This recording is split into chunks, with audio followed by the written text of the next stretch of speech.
Hello po. Good morning, good morning, good afternoon, good afternoon, good evening sa ating lahat. Kain po tayo ng agahan. Tanghalian na to.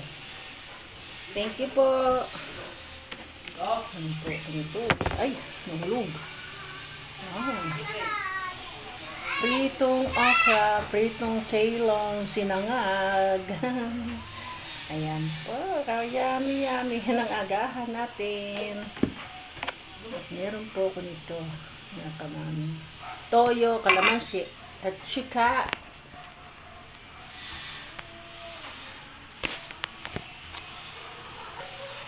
Yan tayo. Thank you po kay Lord. Kain. Yummy. Thank you, Lord.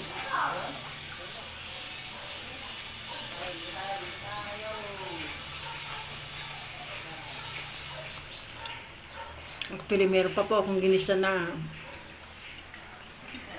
repolyo at pechay. Pero no, kinain na nila. Ay, andito pala. Ayan po. Ito oh.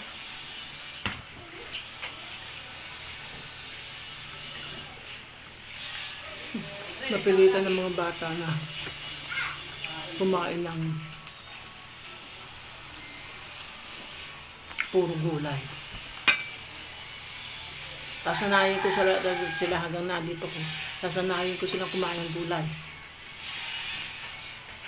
Puro karne kasi puro mga not healthy food.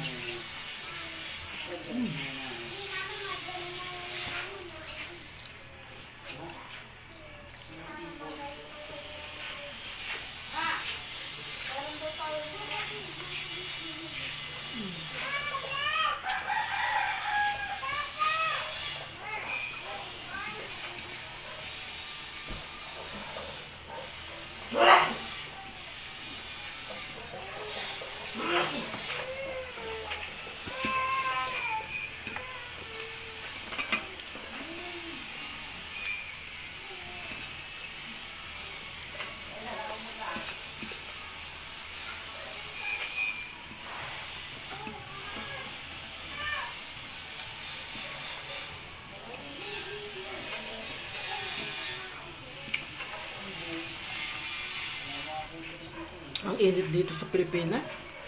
Kala ko pa naman. Sabi ko, hindi kayo makatagal ng ano, samantalang ako sa Hong Kong, nakakatagal mainit. E dito, over talaga. Okay lang ako narito ko sa loob ng bahay.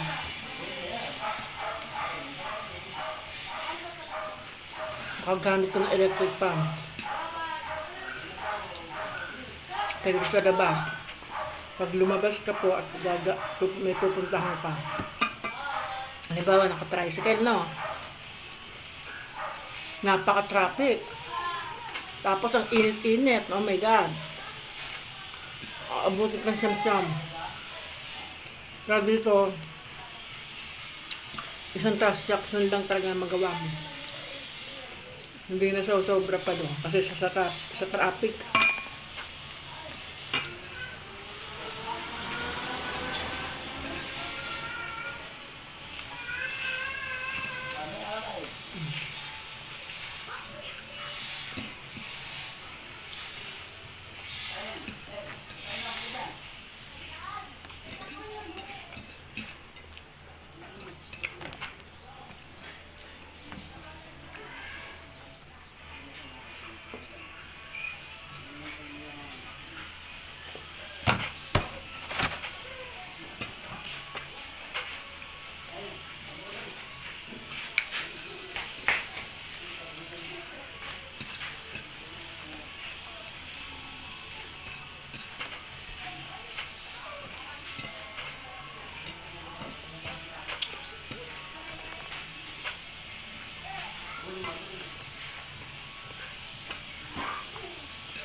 Lakas ng gasol dito. Ang problema po, mga kamami,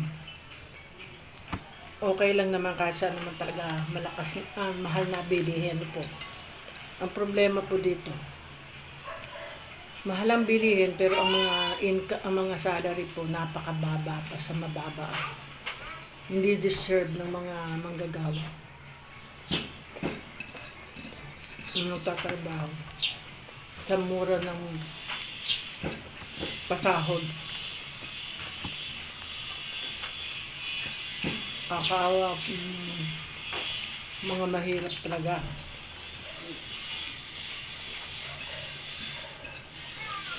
Kaya po yung mga nagtitinda po doon sa kalsada, talaga namang nakakaawa sila kasi sa tindi po ng init. Mm.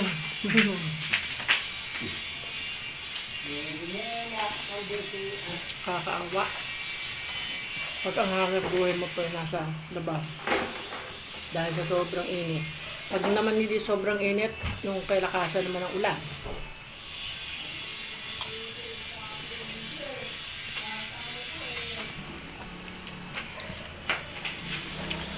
So, sige po mga kanami. Bye-bye po naman si Mami Lou. Thank you po for watching. God bless you all. Ingat po kayong lahat. Salamat po.